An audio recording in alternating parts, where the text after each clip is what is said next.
Hey everybody, welcome to the Hoosier Shooting Academy podcast, Rise Above. We have one of my really good friends, I usually say Coach Vance, but Vance Catlin. He is with the Pacers. I met Vance probably about 7 years ago in Vegas, and we've just had this friendship that's been nurtured, and I've had an opportunity to work with your daughter and just become a really good friend. And what we're going to talk about today is obviously his experience as a professional and what he's seen in the professional realm, but also I want to dig into your taking those goggles and the hat of being a professional in what you've done, but also making it applicable to your daughter and what you look for in the development, and obviously what you would want to change in the system, not necessarily attacking your daughter, but attacking the system. But with that being said, Vance, I'm going to give you a chance to introduce yourself. I know a little bit about you, but I know you were Michigan State on the girls' side, and that's kind of where you got your jump. But I mean, tell us about who you are. I know you're a Houston fan. I know every time the Yankees play Houston, I have to stop myself from sending some kind of like, hey, how about them Yankees? And I'm like, no, we're not at that level. But yeah, tell us about yourself. First of all, thanks for having me, Paul. Appreciate it, man. Thank you. Appreciate everything. My name is Vance Catlin. Born and raised in Chicago. I'm an Illinois State alum, and I got my first start in basketball with the women's program at Illinois State. I was a student manager there. From there, I was able to earn an internship with the Pacers, where I broke down all the film for the. Were you ever at Michigan State? Yeah. Okay. Yeah. So, I was like, oh, geez. So I did all the filming stuff for the for the Pacers coaching staff during my internship. They didn't have a job available the year after I finished, so they helped me get a job at Michigan State, where I did that broke down video for their women's program. And then the Pacers hired me back the following year, and it was a dual job where I was the assistant video coordinator for the Pacers, but the head video coordinator for the Fever. And then from there, just kind of gradually worked my way up to head video coordinator, then scouting, and then now I'm in charge of the pro scouting with the Pacers. And it's funny because every time I say your name around any kind of the circles, I know I've said this to you, but people are like, that's the hardest working guy in the gym. And it's interesting because you kind of pay attention at Summer League, and I see kind of other teams, they got video guys coming and going, but without a shadow of a doubt, I always see that. I know exactly where you're going to be sitting, and I know when I can say hi to you, I know when I can't, and so it's just one of those, I figure that out. So if you don't mind me talking about it, tell me about your daughter. Yeah, my daughter, Cameron Catlin, she's a sophomore at Hamilton Southeastern High School. She started playing ball, when she was in third grade, and it's been a pleasure and honor to kind of watch her, grow through the years, work with her through the years, and hit up several different people that she's worked with. She's worked with you, she's worked with Nick Daniels with M14. She's been a part of the IGB AAU program since third grade, and hoping for a successful high school season this year.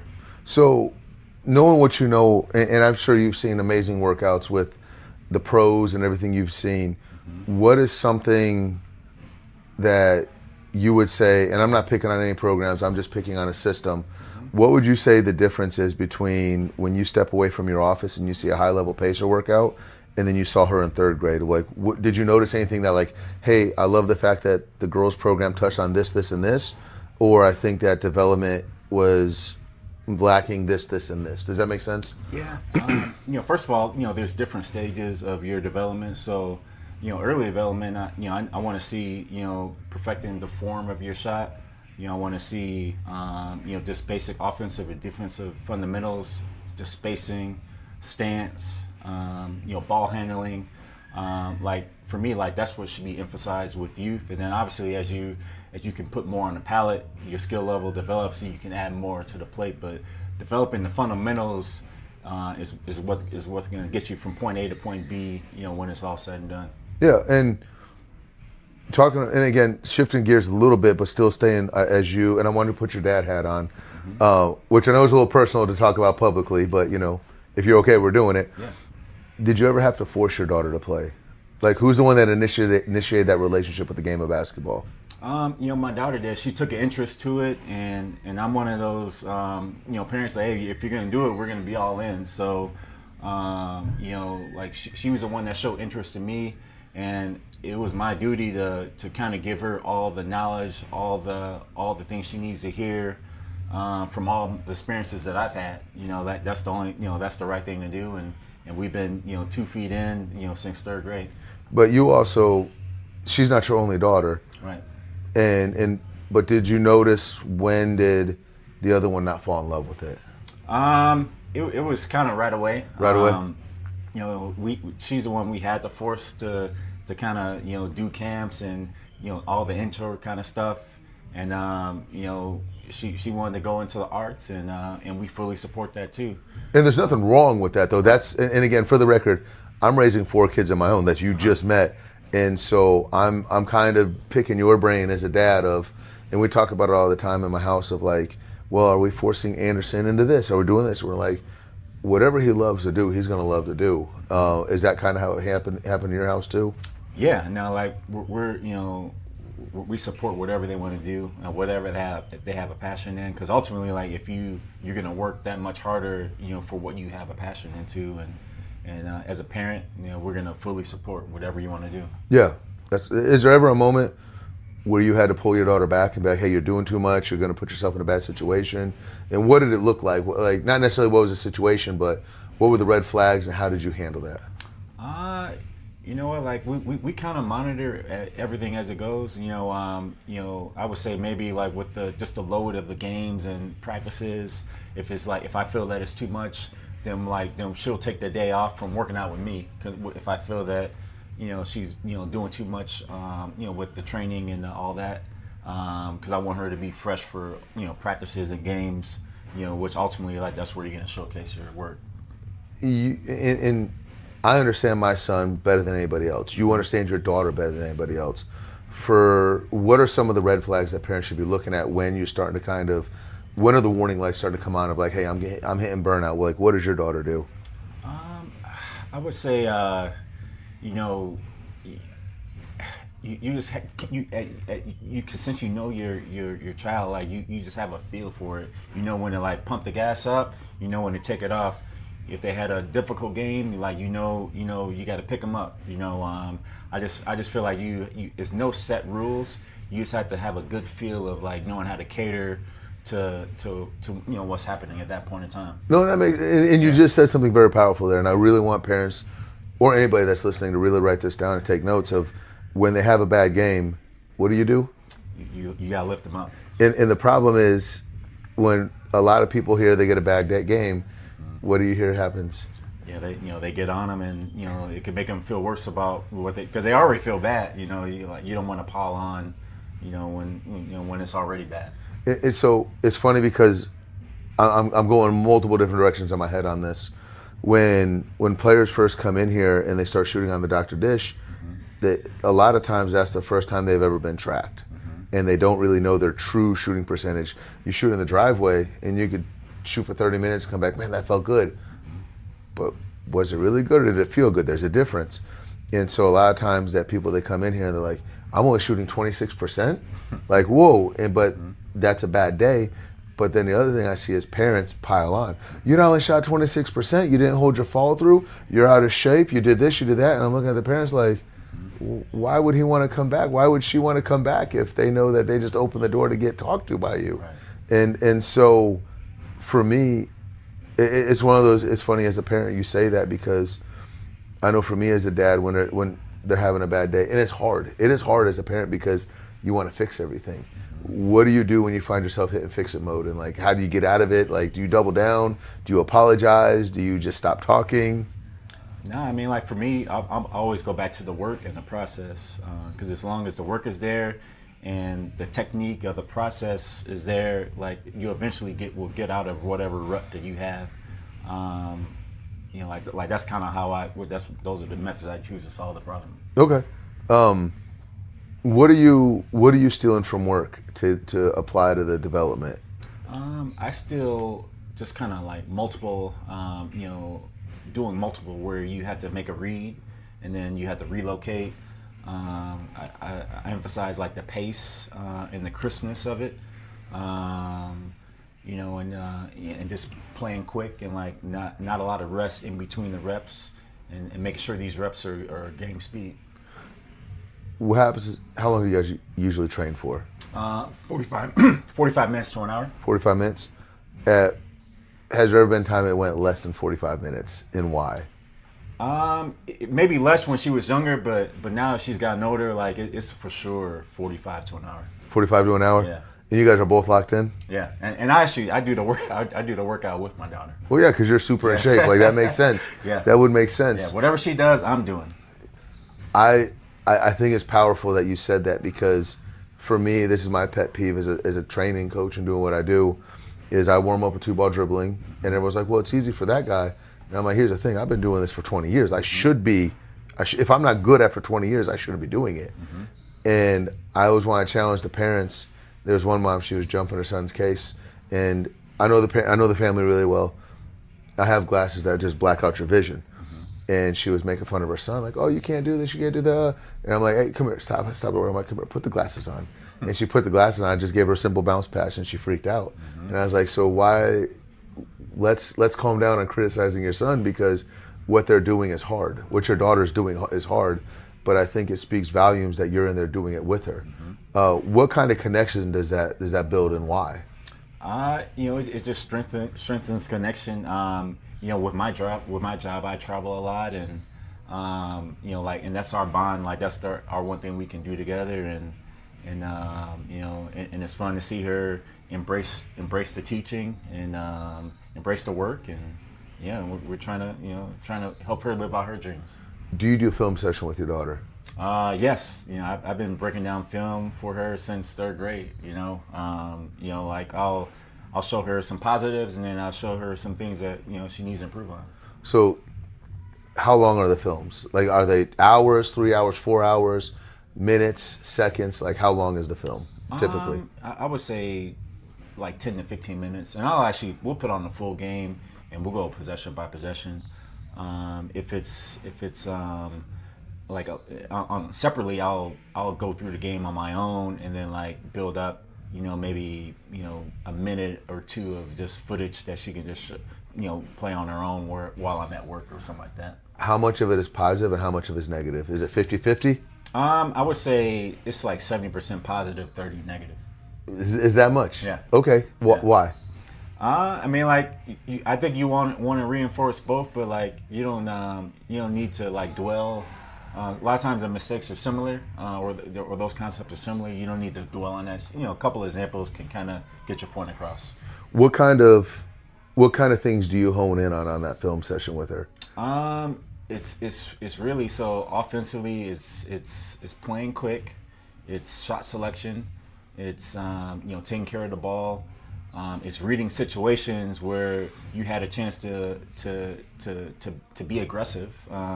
It's attacking, not only to score, but to set up your opponent. And then defensively, it's your stance, it's your awareness, and then it's your like overall, hand activity level.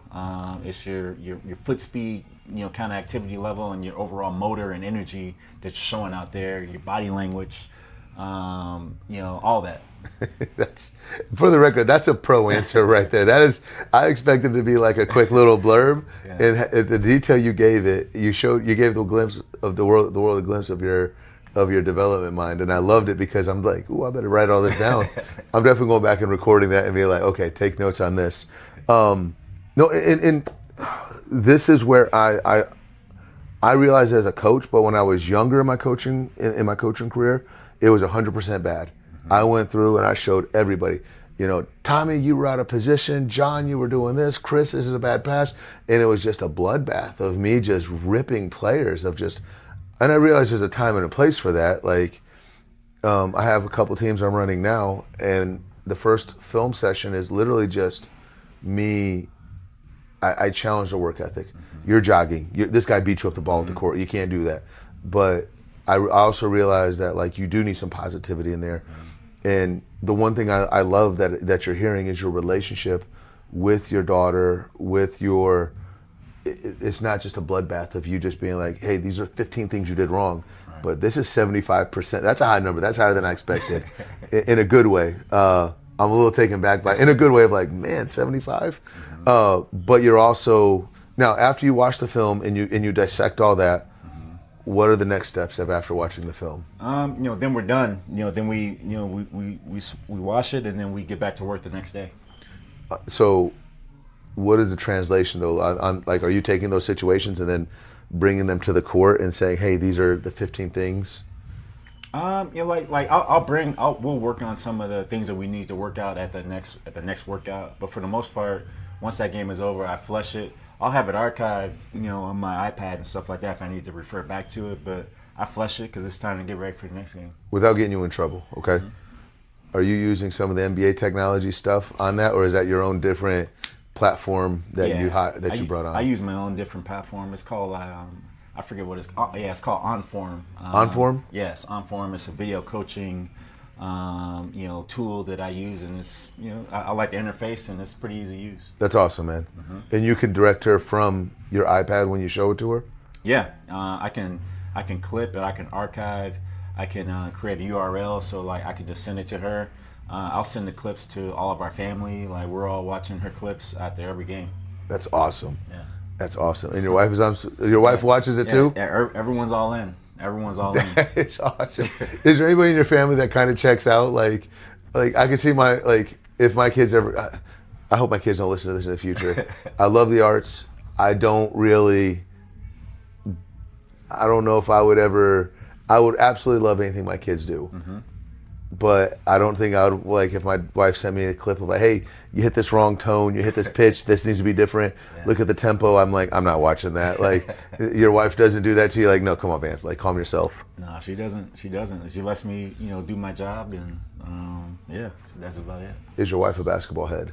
Yeah, she likes ball. She likes ball. But does she love it or does she like it? Yeah, I would say she likes it a lot. Okay, yeah. Okay. Yeah. I mean, because someone like you sent me clips before. Yeah. And you're like, hey, what are your opinions? And you get like a whole page breakdown of like, these are 5 things I would have done differently, and then you're like, yeah, Paul, I was just showing off. I didn't need all that. But I didn't know if your wife was like my wife. If I sent that video to my like, hey, look at all the highlights, my wife would be like, I ain't watching that, Paul. I was at the game. So that's beautiful.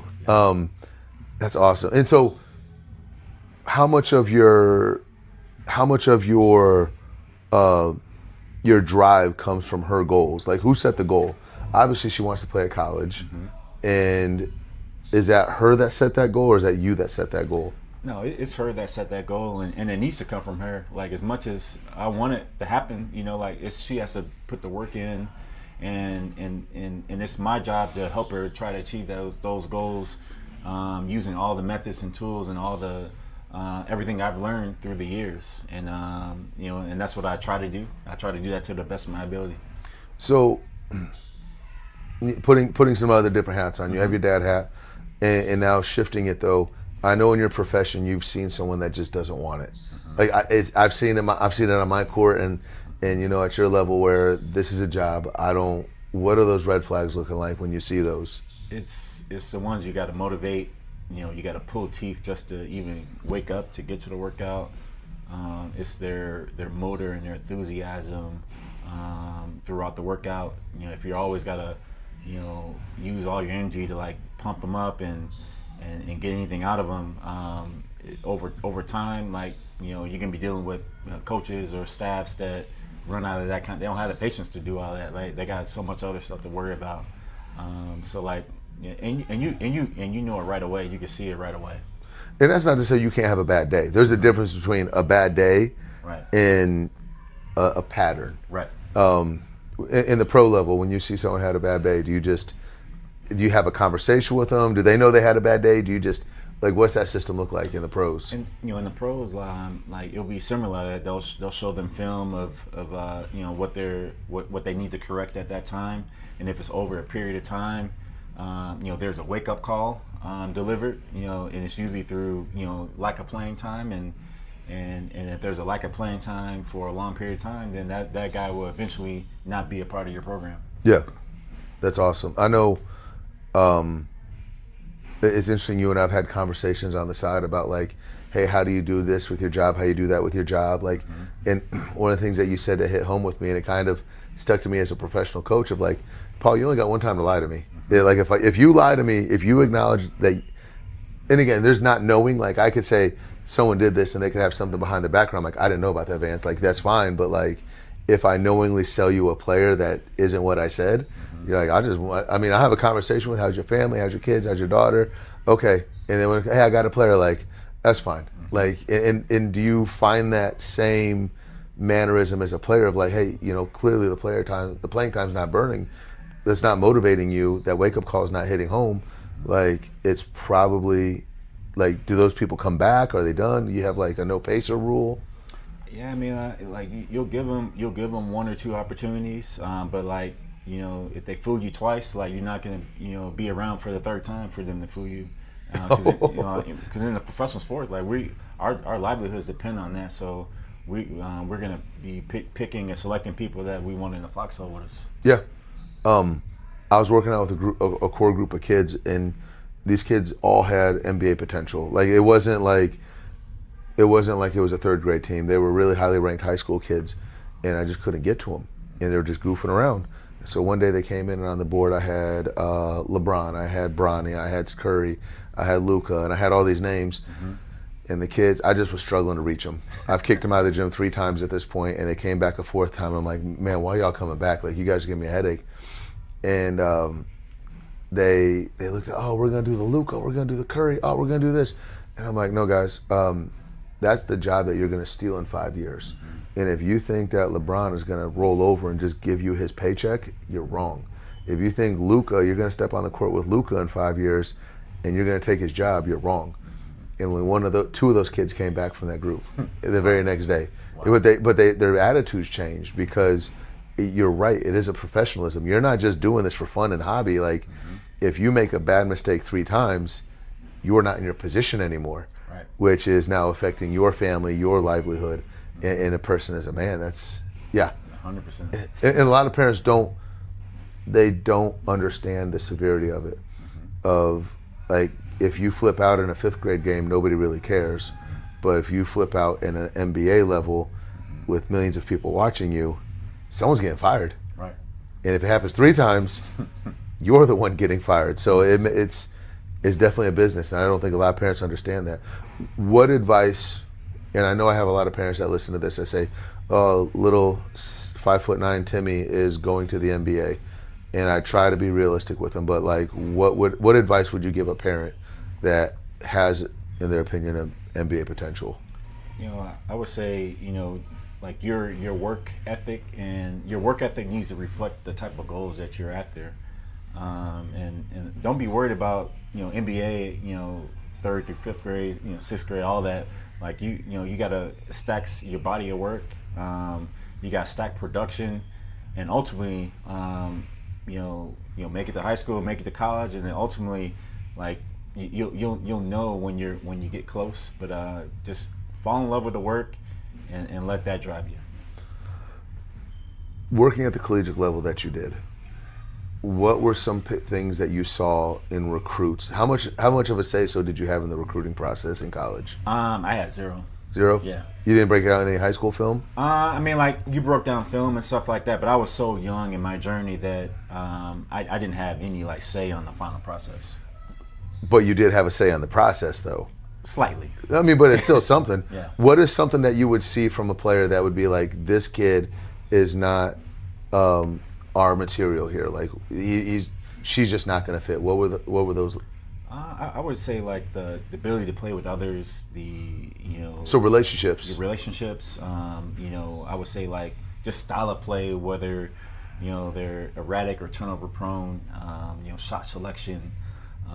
Like their motor is awesome on offense, but their motor is like half the motor is on defense. Like things of that nature, and just like consistency versus a lot of variance. You give such the most professional answers, and I love it. You, like, I know there's a bunch of parents and kids that listen to this, but if you're a professional, like, you just say all the right things, like, because you got the motor. And a lot of kids, and it's not just an offensive motor, It has to be a defensive motor too. It has to be diving on the ground. It just can't be a motor for things that you love. Right. It's got to be a motor for the things you don't love. Right. And who gets excited to take a charge? Right. Not a lot of people do. Right. Who gets excited to do all the grunt work? But also that relationship piece of, and I know you see it, and I'm sure that's especially magnified at the professional level. I know a lot of great trainers, but sometimes they're not very friendly to hang out with. And you're probably hanging out with more people on your staff than you are your family. And you have to look at that like, is this really somebody I want to spend 40 hours in a foxhole with? Probably not. Right. So you have to have that ability to get along with people. And so everything you just said right there, like the relationship piece, I would assume slouch shoulders, pouting, probably got you the film cut back. We're done. No doubt. You know, the body language stuff is real. It really is. Yeah. And I remember as a young coach, everything was film work, and I always went through the film, but like all the coaches tell me, you got to go show up to the game. You got to watch them live. Because there's things in the film that really don't translate, and then you see them in real life, and you're like, oh, they do pout a lot. They do get upset. They are frustrated a lot. So, yeah. And so what were some of the things that you saw on film that you would say, hey, you know what, this is somebody that we want to push to the head coach and offer them a scholarship? Yeah, I would say, you know, the right positive body language, playing the right way, you know, passing up a good shot for a great shot, taking care of all your assignments defensively. You're always rotating on time. You're always running the floor in transition. Offensively, you're crashing. You know, if you're in the wings or the corners, you're just consistently showing that extra effort. Not only when you're up, say you're up 15 or 20, but like when you're down 15 or 20, you're still showing that same winning type of motor and attitude. Because it's easy to play when you're winning, but like a lot of times you see more when things aren't going as well and you're losing. You know the John Morant story. Which one? How he got recruited to Murray State? A little bit, yeah. So it was a coach just getting a bag of chips and it's like, what's going on here? Yeah. And I always try to tell people, like, you don't understand who's watching. And I don't know how much this would be true or not. You could be like, Paul, that would never happen. But like if you're watching your daughter play and then you kind of notice a game over there and there's a high-level kid, you'd probably go peek over there. And if you saw that kid as a high-level freshman in college over there, whatever it could be, he's pouting, sulking, throwing a fit, you kind of take notes. And then 3 years from now, you see that name again, like, hey, I don't have a good feeling about this kid. Like those little things matter. Yep. Those little relationship things matter. Like it's just a lot of people and kids are willing to burn bridges and they don't understand the significance of, you don't know who I know. You don't know who you know. So like they might even recognize that you're in the gym. You're probably not going to wear, hey, I'm a Pacer staff guy to watch your daughter. You're probably wearing your daughter's shirt and repping your daughter. So does that make sense? No doubt. And is there any, without saying names, are there any stories that you've picked up on through your career where that happened, where some kid acted a fool in the gym and they didn't know you were there, and then? Honestly, like I just have my eyes are zeroed in on my daughter. So like people can come to me for help and I'll help them, but otherwise I'm really just locked in on how I can help my daughter, to be honest. That locked in? Yeah. I love it, man. I love it. A lot of people don't do that. Yeah. A lot of people, and I struggle with that as a dad because I'm watching my son play soccer this week and I'm like, there's 500 other things on my mind. I got to put my phone down. I'm like, no, I'm here, man. What are some of the cardinal sins that you would offer to a mom or a dad of like, these are things you don't do? Oh, time out real quick. There's something else. I'm going to backtrack. If anybody was listening and paying attention, the one thing you didn't say that I didn't hear you say and I was waiting for you to say it, how many points they scored. That never came up. When I said all the things and you went through your list, I was listening. I'm like, how many times is he going to say they have to score a lot of points? You didn't say that. Right. Because a lot of times that doesn't matter. I mean, it matters, but it doesn't really matter. If scoring is the number one thing and then everything you listed, high motor, crash in the corners, defensive effort, body language is all here, you're not going to get that scholarship. You're not going to get that next look. However, if all this is here and you can still score the bucket, then that's something they want. And I think a lot of times high school parents, they get it flipped where, oh, my kid's, how many times you see a kid run to the score sheet, like, how many did I get today? Like, you don't care. Like, did you get them all off bad shots? I'm not impressed. Or did you get them all off assist? How many assists did you have? So, yeah, I just noticed that. That was the one thing I was listening for. I'm like, okay, if you say points scored, then my whole argument is washed right now. And then, so what are some of the red flags you would put on a young parent, first time coming through? Let's say, 99% of the world doesn't have access to the basketball knowledge that you and I have. I don't have access to 99% of the basketball knowledge you have as a person. So what little tidbits would you leave a parent with when, hey, don't cross this line. This is a battle worth fighting. What battles are you fighting? What battles are you not fighting, and why? First is the battle of it's their dream, and like they have to want it. Like I have seen a lot of parents, they want it more than their son or daughter, and that can't be the case. It's got to be the other way around. And yes, there's varying degrees of basketball knowledge and stuff like that, but you got to try to put them in place with the people people that you trust, people that do know the game, and go then you can kind of derive off of their opinion. But the bigger thing is like the not burning any bridges. Your body language and how you treat people, how you listen to the details, and not making mental mistakes, and just always coming with a consistent motor, and being in the best shape that you can be in. And being in best shape probably has a good diet with that. Yeah. A lot of people, would you say that's probably 99% of the athletic killers right there, is having a bad diet? No, 100%. Is that you can't, I tell people, you can't put mud in a Lamborghini and expect it to go. You need that motor to go, and if you put trash in it, then trash is going to come out. And also rest. You got to get your rest.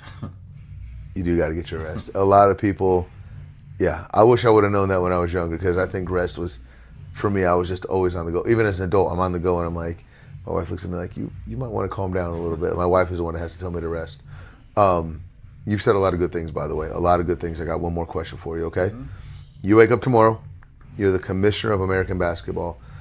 You could pass all around the world. What rule would you pass for American basketball, and why? Would it be at the youth level? Would it be at the collegiate, high school, pro level? Or would it be one rule that passes all the way down, and why would you make that rule? For me, I would do just one universal 3-point line. Ooh. Just to kind of keep it consistent. You see so many different lines. Like you go on the court, there's like 4 or 5 different lines. Like just give me one line and just keep it simple. I like that. That's a good one. What about little kids? Is that still a 3? Yeah, just like a home run for youth, like it's got to be a certain amount of feet to clear. So I would go with the that 3-point line. Now, at what age would you start counting threes? I would say 5th, 6th grade. 5th, 6th grade, yeah. And then everything else is 2. Right. Vance, I love it, man. Hey, thank you so much for coming, man. You did a great